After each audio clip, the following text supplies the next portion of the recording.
हमारे YouTube channel SK study point पे आज आप लोगों के लिए एस्टेट का जो टीचिंग एंड आर्ट से 50 नंबर क्वेश्चन पूछा जाता है उसी का प्रीवियस क्वेश्चन हम करवाने वाले हैं, क्योंकि यह क्वेश्चन पूछा हुआ है 7 सितंबर 2023 को थर्ड शिफ्ट में। तो देख लीजिए, आपको इसी टाइप का क्वेश्चन वहाँ देखने को मिलेगा। एस्टेट के एग्जाम अगर देने वाले हैं, चाहे वह टीजीटी हो या फिर पीजीटी, सभी के लिए कॉमन सब्जेक्ट होता है। तो चलिए देर ना करते हुए इसे प्रैक्टिस लगाते हैं। पहला क्वेश्चन कहता है कि शिक्षण के स्तंभ है, तो शिक्षण के स्तंभ कहा जाता है पाठ्यक्रम को भी, आकलन को भी, अनुदेश को भी, ये सभी हो जाएगा, ऑप्शन नंबर डी हो जाएगा। दूसरा नंबर क्वेश्चन है आपका, शिक्षण का परिणाम होता है, तो शिक्षण का परिणाम होता है व्यवहार में परिवर्तन। आपके अंदर अगर शिक्षा आ गया तो आपके व्यवहार में परिवर्तन होगा, आपके आचरण में परिवर्तन होगा, सामाजिक परिवर्तन होगा। तो ये आपका सटीक आंसर है। तीसरा नंबर क्वेश्चन देख लीजिए, अगले वाले सेट में भी पूछा गया था। इसमें तीसरा नंबर में कह रहा है कि 5E मॉडल आधारित है, तो 5E मॉडल आधारित है शिक्षण के रचनावाद के सिद्धांत पर। ऑप्शन नंबर ए सही है इसका। नेक्स्ट क्वेश्चन है चौथा नंबर में। चौथा नंबर कह रहा है विद्यालय में लक्ष्य और उद्देश्य का महत्व है। क्या महत्व है? तो विषय वस्तु की पहचान के लिए, यही इसका महत्व है। नेक्स्ट है ब्लूम की व्यवस्था। ब्लूम की व्यवस्था किससे संबंधित है? तो ये वर्गीकरण से संबंधित है। 5 का ऑप्शन नंबर ए। ब्लूम ने 5 वर्गीकरण का व्यवस्था दिया था। पहला हुआ था ज्ञान, दूसरा था सम्यक, तीसरा था अनुप्रयोग, चौथा था आपका विश्लेषण और 5वां था आपका संश्लेषण और एक छठा लास्ट में भी दिया था, वो था मूल्यांकन। तो सबसे अंतिम जो होता है उच्च श्रेणी, वो मूल्यांकन होता है। अगर आपको कह दे कि ज्ञान से लेकर सम्यक, अनुप्रयोग और संश्लेषण विश्लेषण की ओर कोई बच्चा ग्रोथ कर रहा है, इसका मतलब वह उच्च कौशल शिक्षा को प्राप्त कर रहा है। नेक्स्ट क्वेश्चन है करके सीखो का प्रतिपादक थे। देखिए, बच्चों को अगर करके कहने के लिए सिखाया जाए तो बहुत बेहतर तरीके से सीखता है। तो ऐसा जो थ्योरी का प्रतिपादित किया गया था वो डीवी के द्वारा किया गया था। ऑप्शन नंबर बी है। इसके अनुसार कहा जाता है कि समानतः छोटा बालक अपने हाथों के द्वारा विभिन्न प्रकार के कार्य को संपन्न करते हैं, जो कि एक सार्थक और निरर्थक दोनों रूपों में होता है। लेकिन मनोवैज्ञानिक का मानना है कि जो करके सीखा जाता है वो अधिक समय तक याद रहता है। नेक्स्ट क्वेश्चन चलते हैं, 7वां नंबर में है निगमन विधि की खामी है। निगमन विधि की खामी किससे है? वह तार्किक क्षमता सुधारने में अनुपयुक्त, ये सही है। और रटने को बढ़ावा देने के लिए भी सही है। और भूलने की प्रवृत्ति होती है। ये सभी जो है निगमन की विधि की खामियां हैं। तो ऑप्शन नंबर ए डी हो जाएगा। नेक्स्ट क्वेश्चन है कार्यभार विधि महत्वपूर्ण चरण है। शिक्षण अधिनियम प्रक्रिया में किसने कहा कि कार्यभार विधि महत्वपूर्ण चरण है और शिक्षण अधिनियम प्रक्रिया में है? तो यह कहा गया था आपका डगलस के द्वारा। डगलस एक मनोवैज्ञानिक था। इन्होंने कहा था कि जो कार्य बहुत समय तक किया या दोहराया नहीं जाता है तो उसे भूल जाते हैं। तो ध्यान दीजिएगा कि जो भी कार्य आपको दिया गया है वो बहुत अधिक समय तक अगर आप नहीं करते हैं तो भूलने की प्रवृत्ति हो जाती है, भूल जाएंगे। ये ऐसा थ्योरी दिया था डगलस साहब ने। नेक्स्ट क्वेश्चन है 9 पाठ योजना प्रक्रिया है। पाठ योजना प्रक्रिया किसका है? अध्याय योजना की, विषय क्रिया योजना की या शिक्षण कार्य नीति योजना की? तो ये सभी पाठ योजना के अंतर्गत आते हैं। ऑप्शन नंबर डी हो जाएगा। 11 नंबर है हवट अधिगम में एक चरण है। हवट, तो ऑप्शन नंबर हो जाएगा संबंध। हवट ने कहा था अभिगम में एक चरण संबंध का होता है। और इसके साथ साथ फ्रेडरिक हवट जो एक जर्मनी के मनोवैज्ञानिक थे, उन्होंने शिक्षण प्रक्रिया में छात्रों के व्यक्तित्व के एकीकरण के लिए शिक्षण के 5 औपचारिक चरण विकसित किए गए थे। और वो औपचारिक चरण था तैयारी, प्रस्तुतिकरण, सहचार संतुलन या सामान्यीकरण तथा प्रयोग। तो उसी के अंतर्गत यह आता है। 11 नंबर में है सूक्ष्म शिक्षण आधारित है। तो सूक्ष्म शिक्षण आधारित होता है शिक्षण कौशल पर। कम समय में अगर किसी को शिक्षा उपलब्ध करा देते हैं तो इसका आपके अंदर, इससे मतलब होता है कि आपके अंदर शिक्षण की कौशल है। सूक्ष्म शिक्षण की कुल अवधि जो होती है तो इसमें 36 मिनट की होती है, ये भी याद रखना है आपको। सूक्ष्म शिक्षण वास्तविक निर्मित तथा अध्यापन अभ्यास का एक न्यूनीकरण अनुमाप है जो शिक्षक प्रशिक्षण व पाठ्यक्रम विकास के अनुसंधान में प्रयोग करता है। नेक्स्ट क्वेश्चन है अनुदेश में से कौन से उद्देश्यों की प्राप्ति होती है? तो ये होती है ज्ञानात्मक। ऑप्शन नंबर ए हो जाएगा। नेक्स्ट क्वेश्चन चलते हैं 30 नंबर में हम लेकर आपको चलेंगे, क्योंकि यह कम समय में कराने का प्रयास करेंगे हम लोग, बने रहेंगे हमारे साथ। देख लीजिए 30 नंबर कह रहा है कि पुनर्वनन कौशल का उपयोग किया जाता है, तो ये हो जाएगा आपका छात्रों के प्रोत्साहन हेतु और अधिगम रुचिकार हेतु। ये दोनों ऑप्शन सही है। पुनर्वनन कौशल का प्रयोग इन्हीं दोनों के लिए किया जाता है। और यह पुनर्वलन का सिद्धांत जो दिया था और स्किनर ने कहा था कि पुनर्वलन वह स्थिति है जो छात्रों की प्रतिक्रिया में वृद्धि करती है। कभी कभी शिक्षक कुछ कहता है, कुछ नहीं भी करता है, फिर भी गांव या भंगिमाओं या विद्यार्थियों की उपलब्धि पर सकारात्मक या नकारात्मक प्रभाव पड़ता है। देखिए पुनर्वलन की बात करें तो पुनर्वलन 2 प्रकार के होते हैं, एगो धनात्मक होता है और दूसरा ऋणात्मक होता है। तो दोनों याद रखना है आपको, पुनर्वलन 2 प्रकार के होते हैं। नेक्स्ट है 14 नंबर में, कक्षा का पारिस्थितिकी तंत्र आधारित होना चाहिए, तो ये आधारित होनी चाहिए प्राकृतिक तत्व पर। ऑप्शन नंबर ए हो जाएगा। नेक्स्ट क्वेश्चन है, कक्षा के भौतिक वातावरण को बढ़ाने में भूमिका होती है, किसकी भूमिका होती है? तो एक शिक्षक की भूमिका होती है कि वह क्लास को किस तरह से भौतिक वातावरण को बढ़ावा दे। ये शिक्षक पर निर्भर करता है, ना कि प्रधानाध्यापक। प्रधानाध्यापक तो एक निरीक्षक का कार्य करते हैं विद्यालय में, लेकिन शिक्षकों का दायित्व बनता है कि आप अगर कक्षा में गए हैं, क्लास में गए हैं, तो वहाँ का भौतिक वातावरण कैसी होनी चाहिए, तो वो डिपेंड करता है शिक्षक पे, कैसे बनाना चाहेंगे। तो आपका आंसर ए सही है। 16 नंबर क्वेश्चन में चलते हैं। पाठ्य पुस्तक का महत्व है। पाठ्य पुस्तक का महत्व है कि छात्रों को बाहरी दुनिया से परिचित कराना, बिल्कुल सही है। और बाहरी दुनिया का ज्ञान प्रदान करना, बिल्कुल ये भी सही है। और पढ़ने लिखने और बोलने के कौशल में सुधार करना, ये सभी उपयुक्त जो कथन दिया गया है, ये पाठ्य पुस्तक के अंतर्गत के महत्व को दर्शाता है। नेक्स्ट क्वेश्चन चलते हैं 17 नंबर में।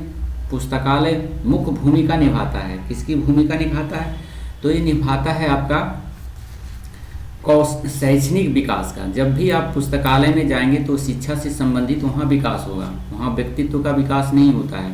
वहाँ शैक्षणिक जो बहुत सारे बुक्स होते हैं पढ़ा जाता है, उससे ज्ञान अर्जित करा जाता है, तो इसीलिए शैक्षणिक विकास सेट का आंसर आपका सही है। नेक्स्ट क्वेश्चन है, निम्नलिखित में से कौन सा गुण शिक्षक का नहीं है? कौन सा गुण शिक्षक में नहीं है? तो अंधविश्वासी शिक्षक को नहीं होना चाहिए। बाकी धैर्य होना चाहिए एक शिक्षक में, विनम्र होना चाहिए, सहनशीलता होनी चाहिए, लेकिन अंधविश्वासी नहीं होना चाहिए। कोई बच्चा अगर कोई कह दिया कि हमें राम मिल गया था, तो उन्हीं के साथ, बच्चों के साथ है जो दुनिया रवाना शुरू हो गया, तो ये सभी है। या फिर अंधविश्वास का मतलब होता है कि कोई बच्चा आकर के कुछ झूठा भी बोल सकता है और उस पर जो है विश्वास कर लेना, तो ये अंधविश्वास होता है। नेक्स्ट क्वेश्चन चलते हैं। एक अच्छे शिक्षक के लिए क्या आवश्यक है? तो एक अच्छे शिक्षक के लिए आवश्यक है कि शिक्षण के प्रति प्रतिबद्धता रहे। ये सटीक आंसर है। जो आपको कार्य दिया गया है उसी से संबंधित आप जो है बातें करें, अन्यथा आप एक अच्छे शिक्षक के लिए आवश्यक नहीं हो पाएंगे। नेक्स्ट क्वेश्चन है कि एक शिक्षक के द्वारा छात्रों को 21वीं शताब्दी के कौशल को विकसित करने के लिए निम्नलिखित में से किसका विकास किया जाना चाहिए? तो विकास किया जाना चाहिए आपका रचनात्मकता को और आलोचनात्मकता सोच को, ये दोनों को आपको विकास करना चाहिए। तो ए और बी दोनों सही होगा। उपलब्धि परीक्षण है। उपलब्धि परीक्षण किससे संबंधित है? तो शिक्षक निर्मित परीक्षण से। ऑप्शन नंबर सी हो जाएगा। इकाई परीक्षा है। देखिए छोटा छोटा क्वेश्चन है लेकिन खतरनाक है, इसीलिए आपको ध्यान देना होगा। अगर प्रीवियस पढ़ के जाते हैं तो पासिंग मार्क्स इसमें आ सकता है। आराम से आप 40 नंबर कर सकते हैं, 35 नंबर कर सकते हैं। चलिए 22 नंबर क्वेश्चन है, इकाई परीक्षा है। इकाई परीक्षा है निर्माणात्मक मूल्यांकन का, यह ऑप्शन नंबर ए हो जाएगा आपका। नेक्स्ट है 23 नंबर क्वेश्चन है, निर्धारण मापनी है। निर्धारण मापनी है गुणात्मक तकनीक का, ऑप्शन नंबर ए। पाठ सहगामी क्षेत्र से संबंधित नहीं है। पाठ यानी सहगामी क्षेत्र से संबंधित नहीं है, तो यह है रुचि का विकास, ये जो है संबंधित नहीं है। पाठ्याचार्य किसकी संस्कृति को दर्शाता है? तो ये दर्शाता है हमारे समाज की, पाठ्यचार्य की संस्कृति हमारे समाज की संस्कृति को दर्शाता है। नेक्स्ट क्वेश्चन चलते हैं हम लोग 25 नंबर में। 25 का हो गया। 26 नंबर में हम लोग चलेंगे, बने रहेंगे हमारे साथ वीडियो में। चलिए देखिए 26 कहा जा रहा है कि अवधारणा निर्माण को प्रक्रिया में कौन सा तत्व शामिल नहीं है? तो इसमें शामिल जो होता है मूर्त शामिल नहीं होता है। अवधारणा में मूर्त शामिल नहीं होता है, जबकि अनुभव, विश्लेषण और सामान्यीकरण शामिल है। नेक्स्ट क्वेश्चन है 27 नंबर में।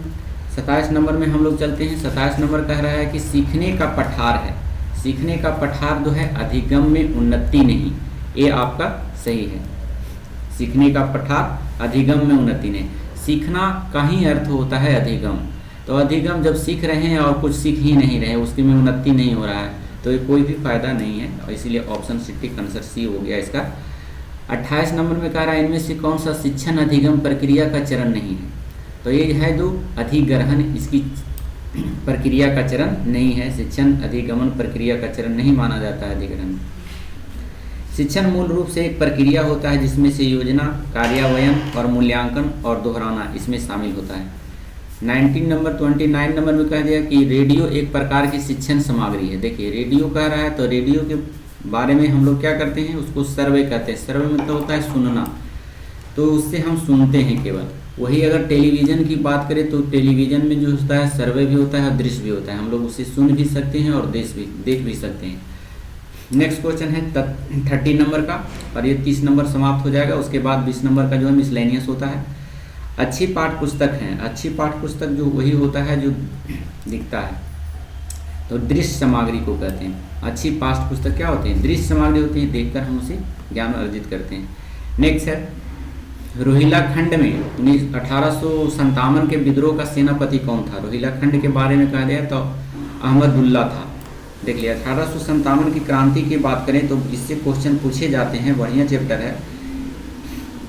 दिल्ली में वही समय अगर यहाँ पर कह दिया है रोहिलाखंडा, तो रोहिलाखंडा में जो कौन थे वो अहमदुल्ला थे। वही आपका कह देगा कि दिल्ली में 1857 का नेतृत्व किसने किया था, तो बहादुर शाह जफर। कानपुर में किसने किया था, तो तात्या टोपे ने किया था और नाना साहब ने। लखनऊ में कह देगा किसने किया था 1857 की क्रांति का नेतृत्व, तो बेगम हजरत महल।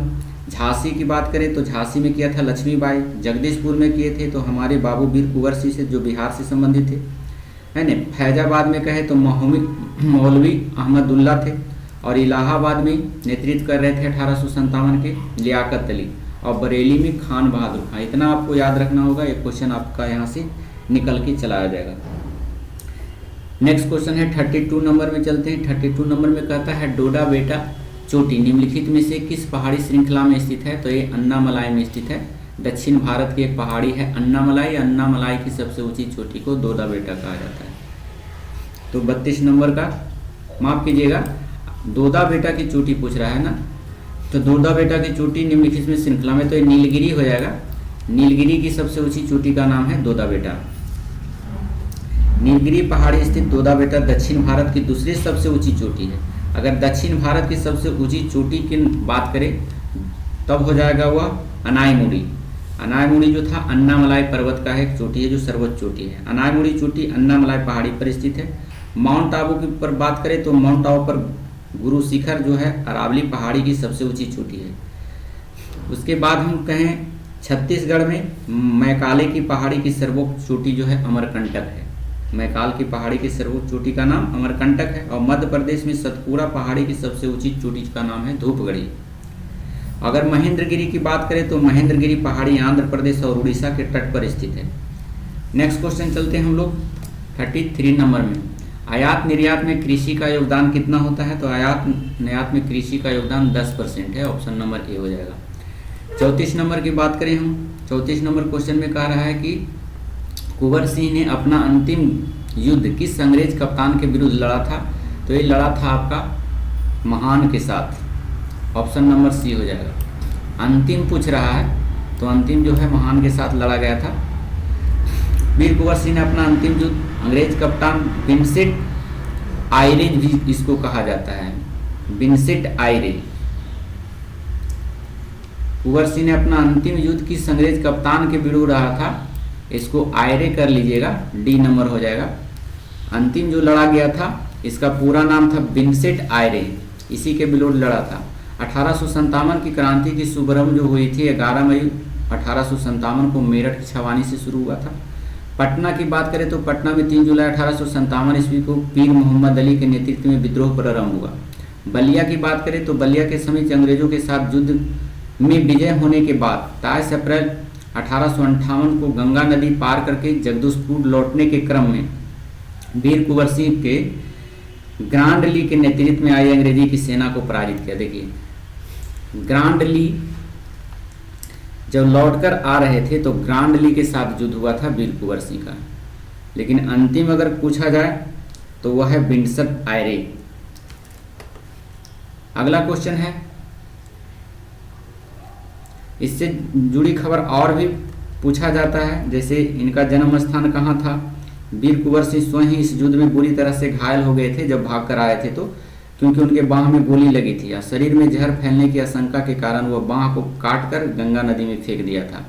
और 23 अप्रैल को कुंवर सिंह को जो है दिवस मनाया जाता है। 23 अप्रैल याद रखिएगा, 23 अप्रैल को कुंवर सिंह का दिवस मनाया जाता है, क्योंकि 26 अप्रैल 1858 ईस्वी को कुंवर सिंह की मृत्यु हो गई। ये सब भी याद रखना है, जन्म मृत्यु। नेक्स्ट क्वेश्चन है, खबरों में रहे बंधन एक्सप्रेस और मैत्री एक्सप्रेस भारत और किस देश के बीच चलती है? तो ये चलती है बांग्लादेश के बीच। ये बंधन एक्सप्रेस और मैत्री एक्सप्रेस बांग्लादेश और भारत के बीच ट्रेन सेवा चलती है। अगर ये कह देगा कि कहाँ से कहाँ जुड़ती है, तो एक्सप्रेस कोलकाता से ढाका के बीच चलती है।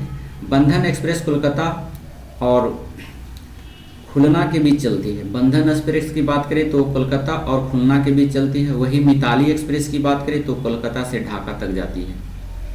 मिताली एक्सप्रेस भी जाती है। भारत तथा बांग्लादेश के बीच कुल 3 ट्रेन चलती है। भारत तथा पाकिस्तान के बीच जो ट्रेन चलता है उसका नाम है समझौता एक्सप्रेस, वह थार से लेके थार एक्सप्रेस लिंक से चलती है।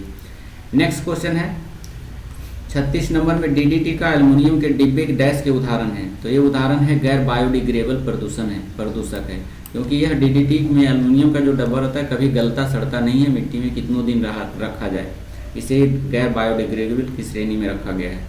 37 नंबर में चलते हैं। 37 नंबर कह रहा है कि प्लास्टिक के कचरे के लिए निम्नलिखित में से कौन सा कथन गलत है? तो कथन देखिए गलत है, इसका उपयोग खाद बनाने के लिए किया जाता है, गलत है, ये गलत है, बाकी सब सही दिया हुआ है। वनों की कटाई सबसे बड़ा कारण क्या है? वन की कटाई का सबसे बड़ा कारण, तो सबसे बड़ा कारण है कृषि की खेती के लिए वनों की कटाई किया जाता है। नेक्स्ट 38 नंबर के बाद 39 नंबर में चलते हैं हम आपको लेकर। चलिए, है ग्लोबल वार्मिंग पृथ्वी की जलवायु प्रणाली में डैश एक सदी के पैमाने पर वृद्धि देखी गई है।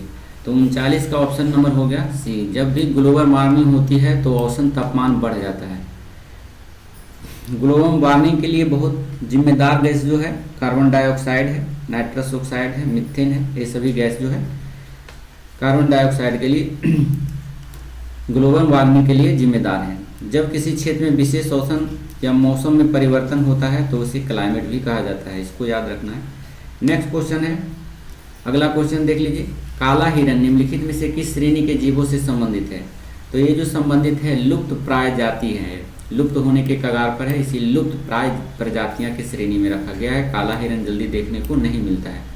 नेक्स्ट अब मैथ से दिया हुआ है 10 क्वेश्चन और रीजनिंग मिला करके आप लोग इसको बनाने की कोशिश कीजिएगा। देखिए क्या कह रहा है, 5 लोगों का औसत आयु 42 है, तो 5 को 42 में गुना कर देंगे।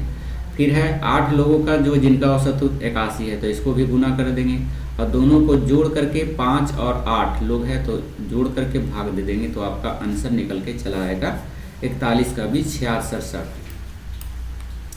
ये आपका है चक्रवृद्धि ब्याज निकालना है। चक्रवृद्धि ब्याज से अब निकाल सकते हैं, इसका 42 का देख लीजिए, बी हो जाएगा आंसर। अब बनाने की प्रयास करेंगे। इतना इतना का गुना करना है, बहुत ही आसान है। इसको गुना करेंगे तो ऑप्शन नंबर 43 का ये चला आएगा।